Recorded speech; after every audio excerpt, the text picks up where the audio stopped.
Hello दोस्तों, नमस्कार। आप सभी का स्वागत है आपके अपने YouTube channel study with DSLG में। दिन भर की बड़ी खबरों के साथ आज की इस वीडियो में हम डिस्कस करेंगे NIS DLED supreme court order से जुड़ी हुई बड़ी अपडेट, NIS DLED वालों की जीत के इंपॉर्टेंट पॉइंट जिन आधार पर लिखी जानी है नई इबारत, और सुप्रीम कोर्ट से मिल सकती है NIS DLED अभ्यर्थियों को बड़ी राहत। 12,460 शिक्षक भर्ती में नियुक्ति को लेकर के सोनी जनपद और 51 जनपद की तरफ से कार्रवाई शुरू, और 16 तारीख के SCRT धरने से जुड़ी हुई बड़ी अपडेट।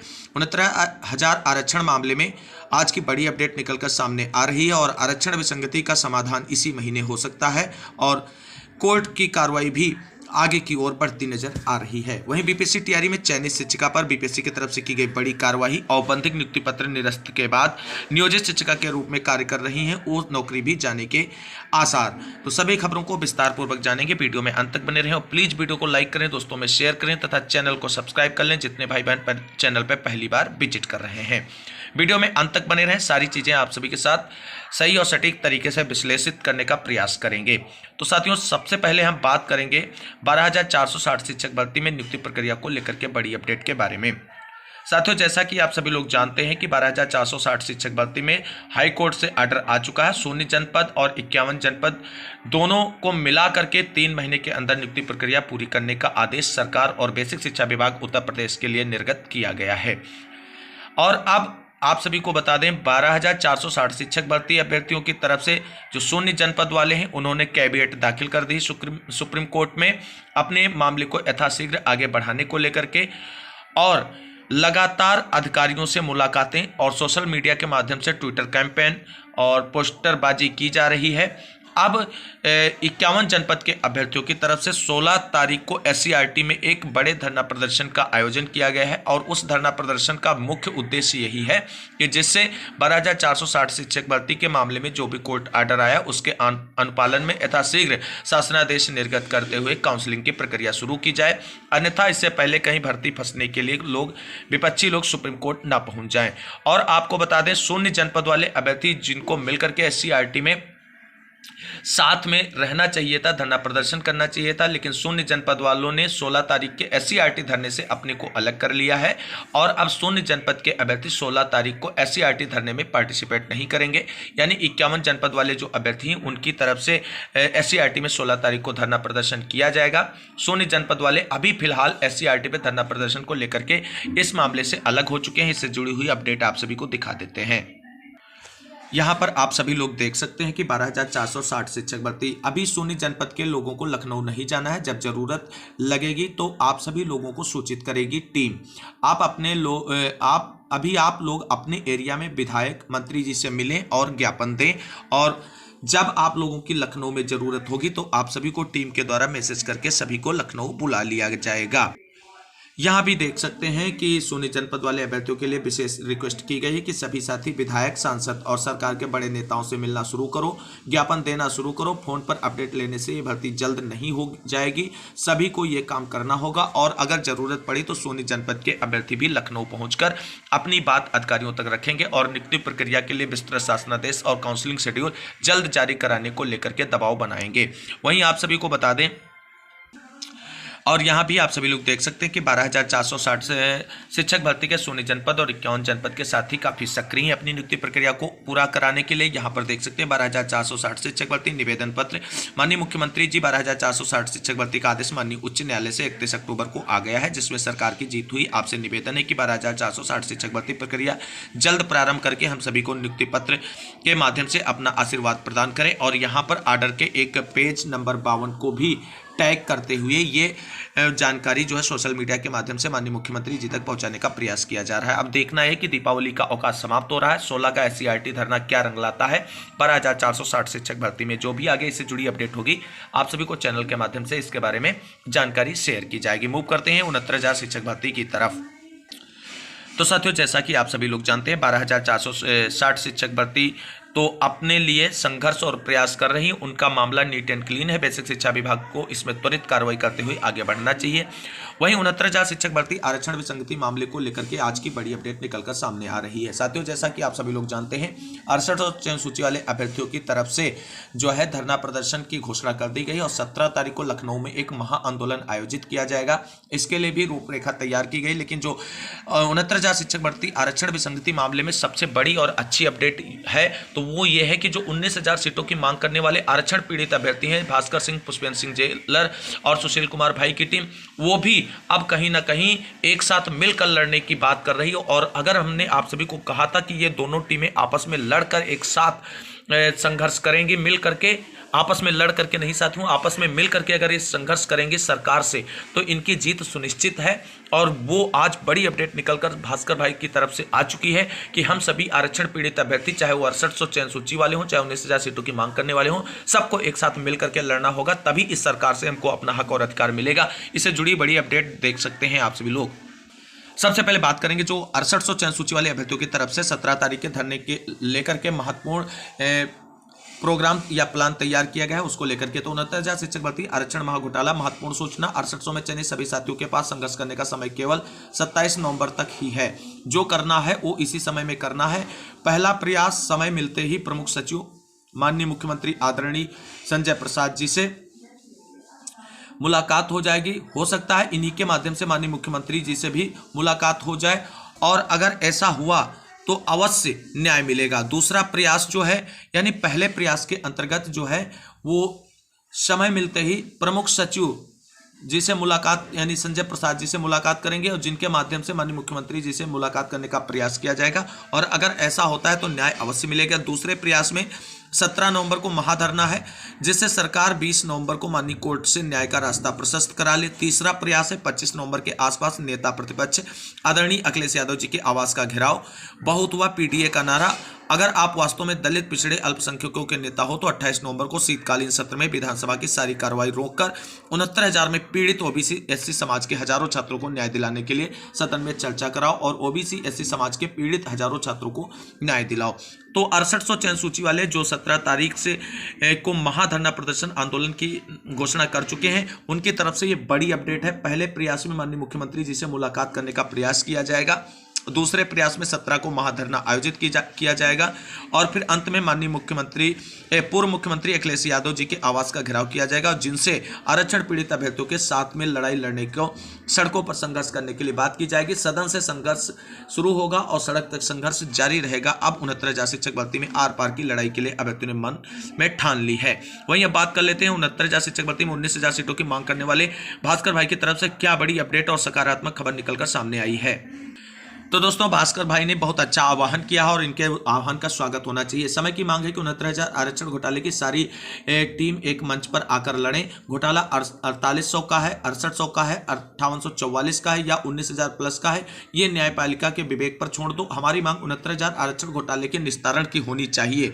संख्या बल का दबाव सरकार को कोर्ट में अपने आने पर मजबूर करेगा, और न्याय का सिद्धांत है जो न्याय के लिए लड़ेगा न्याय उसको ही मिलेगा। सुप्रीम कोर्ट में सरकार 69,000 के आंकड़ों को प्रस्तुत करेगी और लोक सेवा नियमावली 1994 में आदि शब्द को परिभाषित करवाने का प्रयास करेगी। समझदारी समझौते वाले रास्ते पर भी ही है। 69,000 यूनाइटेड फ्रंट की तरफ से ये बात की जा रही है, और भास्कर भाई की तरफ से ये विशेष अपील की गई कि हम सभी को अब मिलकर लड़ना होगा, तभी न्याय मिलेगा 69,000 शिक्षक भर्ती आरक्षण विसंगति मामले में। तो कुल मिलाकर के आरक्षण विसंगति मामले में बड़ी अपडेट है साथियों, जिसको मैंने आप सभी के साथ डिस्कस किया है। अब बात कर लेते हैं बीपीएससी टीआरई में चयनित शिक्षिका पर क्या है बड़ी कार्रवाई, उससे जुड़ी हुई बड़ी वीडियो क्लू अपडेट। और वहीं एनआईएस डीएलएड मामले में सुप्रीम कोर्ट आर्डर्स में एनआईएस डीएलएड वालों की जीत को फिक्स करने वाले पॉइंट पर भी डिस्कशन करेंगे। आप सभी लोग वीडियो में अंत तक बने रहें। तो सबसे पहले बात करते हैं बीपीएससी टीआरई में चयनित शिक्षिका पर बड़ी कार्रवाई, उसके बाद बात करेंगे NIS DElEd supreme court order में एनआईएस डीएलएड वालों की जीत के इंपॉर्टेंट पॉइंट को लेकर के। आप सभी लोगों से निवेदन है वीडियो में अंत तक बने रहें।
हेलो फ्रेंड्स,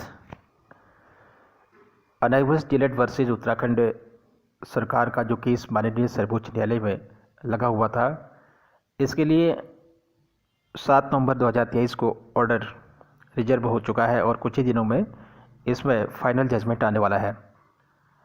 लेकिन अनाइवस डिलेट अभ्यर्थी काफ़ी चिंतित हैं कि क्या कुछ फाइनल जजमेंट आएगा, क्योंकि बहुत सारे यूट्यूब चैनलों के माध्यम से यह दिखाने का प्रयास किया गया है कि अनाइवस डीएलएड वालों के लिए परेशानी हो सकती है। तो फ्रेंड्स, अनाइवस डीएलएड वालों का पक्ष पहले से ही मजबूत है, उनको किसी प्रकार से कोई परेशानी होने वाली नहीं है, क्योंकि बहुत सारे ऐसे साक्ष्य हैं, बहुत सारे ऐसे सबूत हैं जिनके आधार पर अनाइवस डीएलएड वालों का पक्ष बहुत ही ज़्यादा मजबूत है। तो फ्रेंड्स, पहला बिंदु है संसद के दोनों सदनों से पारित किया गया विधेयक, जो कि पूरे भारतवर्ष में बहुत ही चर्चा का विषय बना हुआ था कि बहुत सारे स्कूलों में अनट्रेन टीचर हैं और सभी को ट्रेंड किया जाए जिससे कि बच्चों का भविष्य उज्जवल बन सके। तो फ्रेंड्स, संसद के दोनों सदनों में इसके लिए बहुत सारी बहस हुई और इसके बाद भारतवर्ष के सभी राज्यों में इसके लिए सलाह ली गई, सभी राज्यों से इसके लिए एडवाइस ली गई और चिंतन मंथन किया गया इसके बारे में। तो सभी राज्यों ने इसके लिए अपना समर्थन दिया और उसके बाद संसद के दोनों सदनों से विधेयक को पारित किया गया कि अनाइवस के माध्यम से 2 वर्षीय डिप्लोमा कंप्लीट कराया जाएगा। दूसरा पॉइंट है केंद्र सरकार के द्वारा जारी किया गया विज्ञापन। तो आप लोगों ने देखा होगा कि जब अनाइवस से 2 वर्ष का डिप्लोमा कराने की बात हुई थी, तो भारत सरकार के द्वारा, केंद्र सरकार के द्वारा एक विज्ञापन जारी किया गया था सभी राज्यों के लिए, जिसमें भारत के प्रधानमंत्री श्री नरेंद्र मोदी जी का फ़ोटो लगा हुआ था और उसमें बहुत सारी शर्तें लिखी हुई थी कि अनाइवस डीएलएड के माध्यम से 2 वर्षीय डिप्लोमा कराया जाएगा। और उसी विज्ञापन में निर्धारित शुल्क भी लिखा हुआ था कि प्रथम वर्ष में कितना शुल्क होगा और द्वितीय वर्ष में कितना शुल्क होगा। तो ये विज्ञापन में लिखा गया था। अगला बिंदु है, विज्ञापन में लिखा गया है कि अनाइवस डीएलएड डिप्लोमा सरकारी विद्यालयों, सहायता प्राप्त विद्यालयों तथा प्राइवेट विद्यालयों में मान्य है। तो उसी विज्ञापन में लिखा गया था कि अनाइवस के माध्यम से डीएलएड करने के बाद आप सरकारी विद्यालय में अप्लाई कर सकते हैं, सहायता प्राप्त विद्यालयों में अप्लाई कर सकते हैं जिनको एडेड विद्यालय कहते हैं, और इसके अलावा प्राइवेट स्कूलों में आप आवेदन कर सकते हैं। तो ये भी सभी शर्तें उसमें लिखी गई थी। और आपने माननीय सर्वोच्च न्यायालय में डिस्कशन के दौरान सुना होगा कि न्यू रिक्रूटमेंट में आवेदन करने वाली बात भी वहाँ पर आई थी। तो इसके लिए भी विज्ञापन अपने आप में एक ठोस सबूत है कि उसमें ये लिखा गया था कि अनाइवस से डीएलएड करने के बाद आप किसी भी नए रिक्रूटमेंट में सरकारी विद्यालयों में आवेदन कर सकते हैं। अगला जो महत्वपूर्ण बिंदु है, केंद्र सरकार के द्वारा राज्य सरकारों को अनाइवस डीएलएड प्रशिक्षण हेतु जारी किया गया आदेश। तो केंद्र सरकार के द्वारा सभी राज्यों को इसमें लेटर जारी किए गए कि अनाइवस के माध्यम से सभी अनट्रेंड टीचरों को ट्रेंड कराया जाए। 5वां बिंदु है, राज्य सरकारों के द्वारा विधिवत अध्ययन केंद्रों में दिया गया 2 वर्षीय प्रशिक्षण, जिसमें 6 महीने का स्कूल बेस्ड एक्टिविटी शामिल है। और पांचवा बिंदु आपने देखा कि बार बार माननीय सर्वोच्च न्यायालय में 18 मंथ्स कोर्स करके यहाँ पर विपक्ष के द्वारा आवाज़ उठाई गई, लेकिन विज्ञापन में और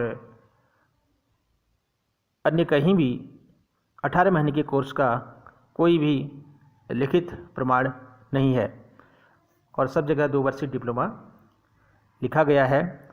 और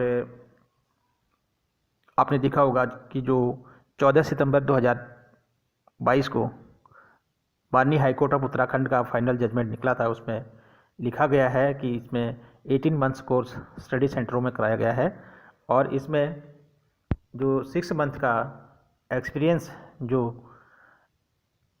स्कूल का है उसको भी इसमें ऐड किया गया है। तो इस प्रकार से ये 24 महीने का डिप्लोमा इसको माना गया है।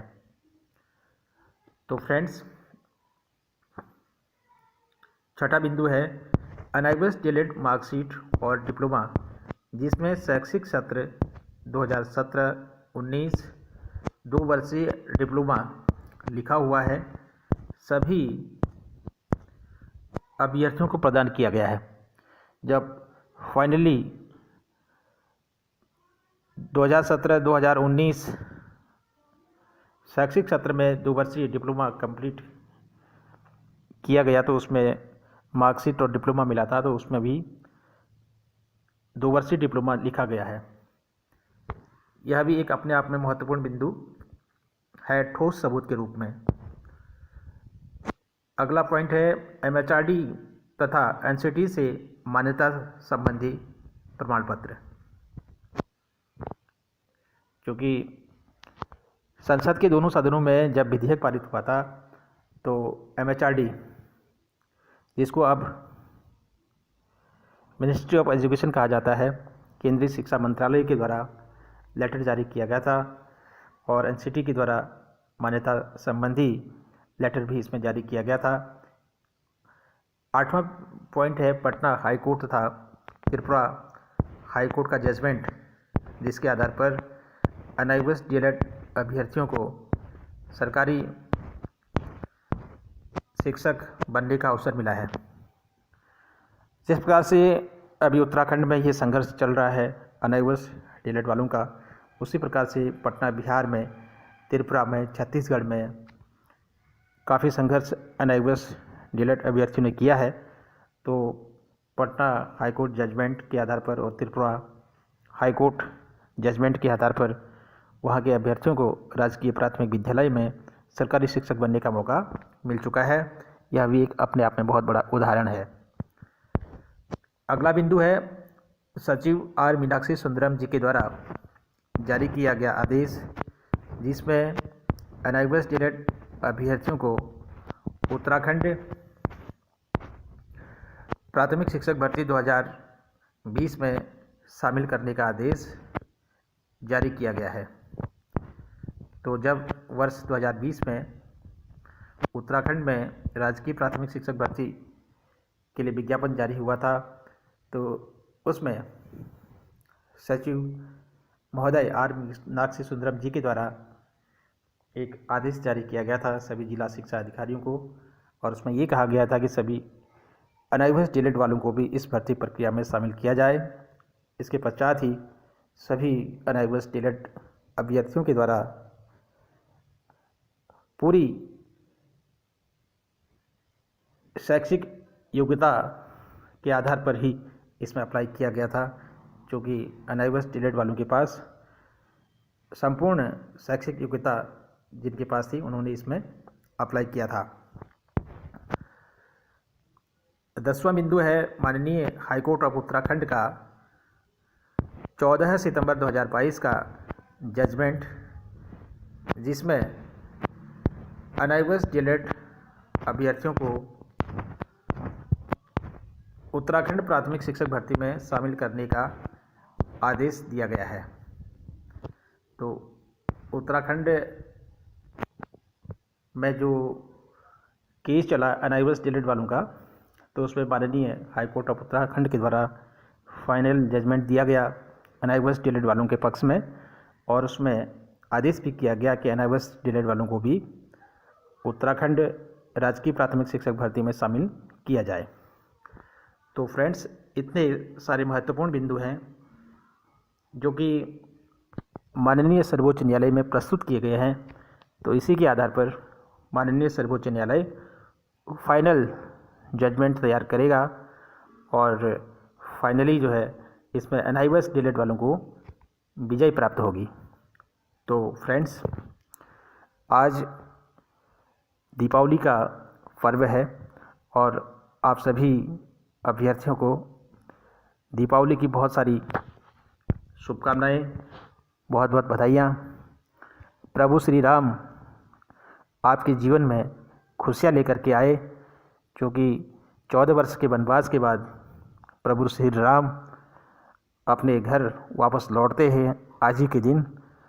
तो उसी प्रकार से NIOS डिलीट वालों ने भी बहुत ज़्यादा संघर्ष किया है और बहुत सारे दुख झेले हैं। उनके लिए भी प्रभु श्री राम खुशियाँ लेकर के आए और सभी अभ्यर्थियों के घरों में लक्ष्मी जी पधारे और लक्ष्मी जी का वास हो।